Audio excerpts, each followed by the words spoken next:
You are listening to Pharmacy, IT, and Me, your informatics pharmacist podcast.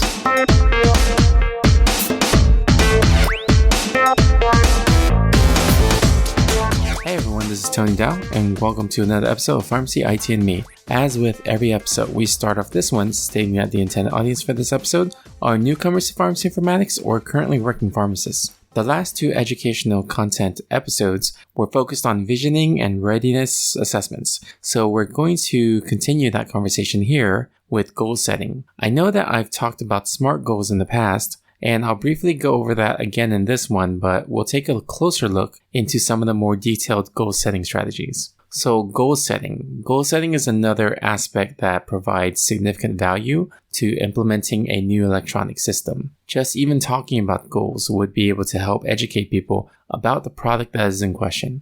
Goal setting allows you to define different requirements related to function, performance, and other factors that are important to the department or the institution. And you will always need to keep in mind, though, that goals should be monitored.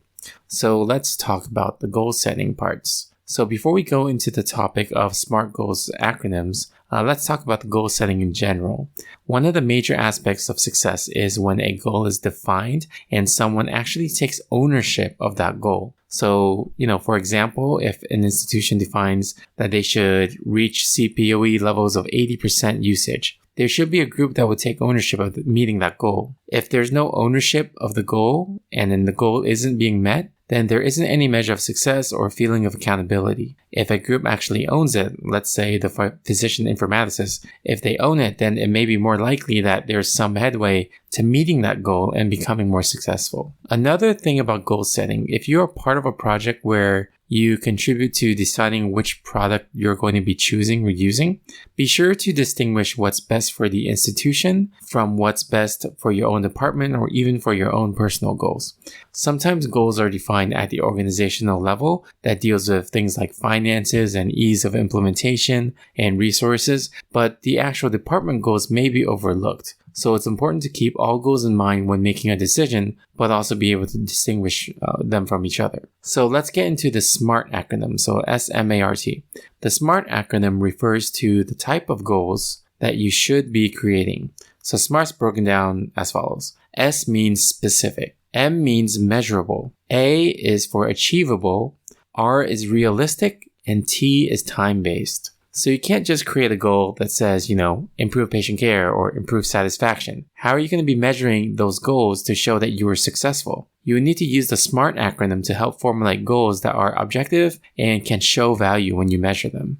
Sometimes it's hard to write SMART goals off the bat and commit to them, and organizations can feel a sense of trepidation in terms of committing to specific goals and metrics to meet. However, keep in mind that this isn't set in stone. Should there be an analysis done again and it's found that, the goals need adjustment, then just adjust them. Things like root cause analyses can be done to see why certain goals may not be met, and sometimes it's because the goals originally set were too ambitious to meet. Well, now you know, so go back and adjust your goals to a more realistic metric. That's how you'll measure and adjust yourself to success.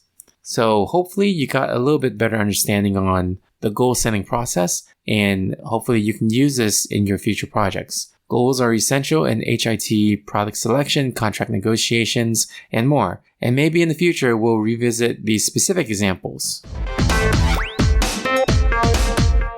Alright, if you guys like this episode, you can subscribe and rate us on iTunes, Stitcher, Google Play, or any of your other favorite podcasting services. You can also follow us on social media on Twitter or Facebook at PharmacyITme, or Instagram at PharmacyInformatics, or by emailing me at tony@pharmacyitme.com. And I also wanted to plug a great networking opportunity called Pharmacist Connect. If you are familiar with Microsoft Teams or Slack Workspace, think of Pharmacist Connect as a large vetted one through Slack Workspaces. I've met some great colleagues on it, and there's even an informatics space within it as well. You can find out more by visiting pharmacistconnect.com, which is PharmacistConnect.com. Thank you again for listening, and I'll see you on the next episode of Pharmacy ITME. And remember, technology is the tool, patient care is the goal.